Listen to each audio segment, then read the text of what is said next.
वली दे नाम ते बनी ते उसदे बाकायदा गर्ज़ो गायत जड़े न वो अदब की तरवीज है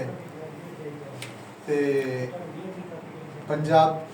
ते पंजाबी दी तकवीयत भी है क्योंकि पीर साहब पंजाबी दे शायर सन ते वेड़ा पीर मोहम्मद शाह जड़ी है वो पंजाबी अदबी तंजीम है जड़ी पीर सैयद मोहम्मद शाह बुखारी मेरे जद्दे अमजद के नाम पे बनी है। मैं आप हसनैन भट्टी साहब तारुफ करवा हाफिज निसार अहमद कादरी साहब, भाई मोहम्मद रफीक चेची साहब, असद अली पंजाबी,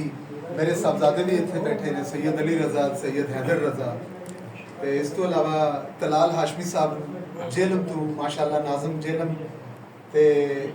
राना नासर अली खान साहब पंजाबी जड़े बड़े जानी पछानी शख्सियत ने, फिल्मा वगैरह औलिया इकराम ते प्रोग्राम करना मिलजुल के करते।